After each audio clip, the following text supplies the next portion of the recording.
Leviticus 23, start in verse 27. Also on the 10th day of the 7th month there shall be a day of atonement, Yom Kippur. It shall be an holy convocation unto you, and ye shall afflict your souls, and offer an offering made by fire unto the Lord. And ye shall do no work in that same day, for it is a day of atonement, to make an atonement for you before the Lord your God. Down to verse 32.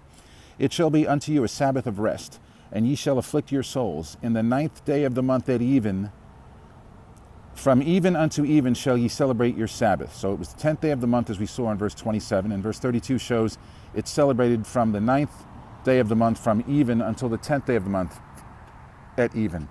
That goes well with Genesis 1, where it says in the evening and morning, or the first day, the evening and morning, or the second day, etc., etc. Look, friends, I don't want you to be deceived by this. We know the Jews today keep the same Sabbath they did in Jesus' time. There was never a dispute between the Jews and the Pharisees on the one hand and Jesus on the other as to when the Sabbath began and when it ended. The only dispute they had is that they put restrictions on it that made the day a burden. Jesus disagreed with that, but they had no doubt as to when the Sabbath began and ended. And the only way you could think that the Sabbath doesn't begin at sundown is if you believe that Jesus and the Jews back then kept a different day, a different time of day, and that one day within the past 2,000 years, all the Jews woke up with collective amnesia on the same day, forgot when the Sabbath really began, and decided to start keeping it at sundown.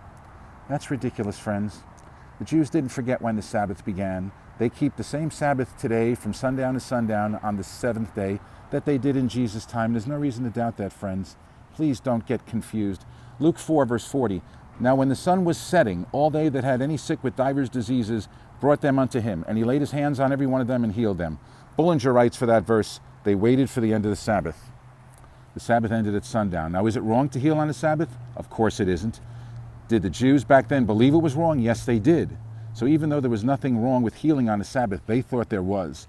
Therefore, they waited until the Sabbath was over. They waited, as Luke 4, verse 40 says, until the sun set. Dear friends, there's no reason to be confused about this. Please pray for wisdom if you are. Thanks for watching. Be safe. Bye-bye.